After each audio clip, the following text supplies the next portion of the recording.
Assalamualaikum warahmatullahi wabarakatuh. Saya Nisa Indina Zulfa dengan NIM 202108102136. Saya dari kelas C SD 6.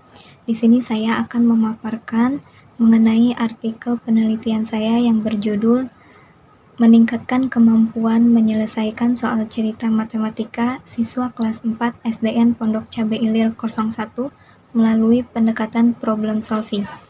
Keterampilan menyelesaikan soal cerita matematika merupakan salah satu bagian penting untuk dapat mencapai tujuan yang tertuang dalam kurikulum pendidikan matematika. Berdasarkan hasil observasi terhadap pembelajaran matematika yang telah dilaksanakan di kelas 4 SD Negeri Pondok Cabe Ilir 01 pada pokok bahasan pemecahan masalah matematika dalam bentuk soal cerita, ditemukan fakta hasil kemampuan siswa yang masih rendah. Faktor-faktor penyebab kurangnya kemampuan siswa kelas 4 dalam menyelesaikan soal cerita matematika yaitu disebabkan oleh guru yang sangat jarang menggunakan strategi pendidikan pada saat pembelajaran matematika, terutama dalam memberikan soal matematika dalam bentuk soal cerita. Kurangnya kemampuan siswa dalam memahami soal cerita matematika sehingga mereka sulit membedakan operasi hitung apa yang diminta oleh soal tersebut, apakah penjumlahan, pengurangan, perkalian, ataupun pembagian. Selain itu, siswa juga tidak diajarkan langkah-langkah cara bagaimana menyelesaikan soal cerita yang tepat dan efektif. Next slide ada metode penelitian. Penelitian yang saya lakukan yaitu menggunakan penelitian tindakan kelas atau classroom action research dengan desain intervensi tindakan atau rancangan siklus.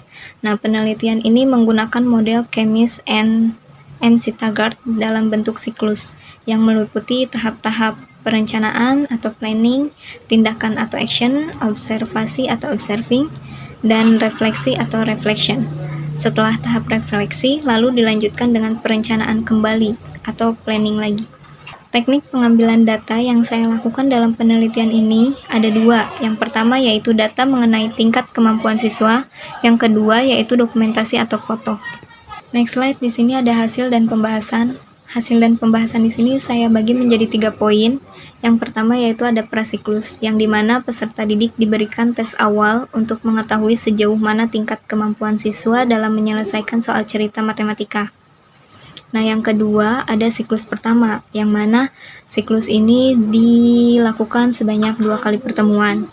Pertemuan pertama, siswa diberikan penjelasan mengenai materi yang diajarkan dengan menggunakan problem solving tersebut. Nah, pada pertemuan ini, observasi dilakukan mengenai cara guru menyampaikan materi, cara siswa menangkap apa yang dijelaskan oleh guru, serta bagaimana siswa merespon setiap pertanyaan ataupun pernyataan yang guru berikan. Nah, pada pertemuan kedua, dilakukan penilaian dari hasil belajar pertemuan pertama, yang mana siswa diberikan tes pertama hasil dari implikasi pendekatan problem solving yang telah dilakukan di pertemuan pertama.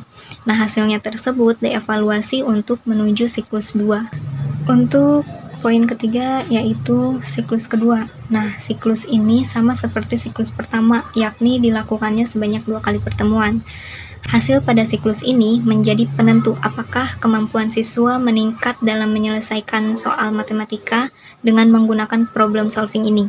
Nah, setelah semua rangkaian selesai, peneliti menyusun hasil dari mulai prasiklus hingga siklus kedua akhir, sehingga hasil demi hasil dihitung menggunakan skor rata-rata dan presentasi serta uji T.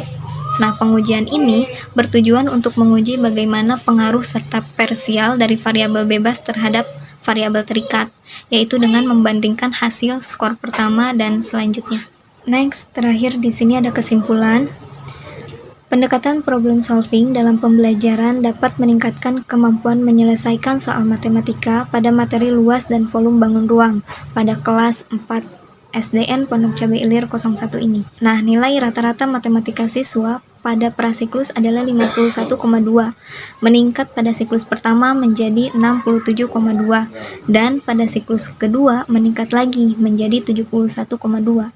Jumlah siswa yang mencapai KKN pada prasiklus sebanyak 5 siswa atau 20%, meningkat menjadi 13 siswa atau 52% pada siklus pertama, lalu meningkat lagi menjadi 17 siswa atau 68% pada siklus kedua, dengan jumlah siswa seluruhnya adalah 25 orang. Sekian, terima kasih. Wassalamualaikum warahmatullahi wabarakatuh.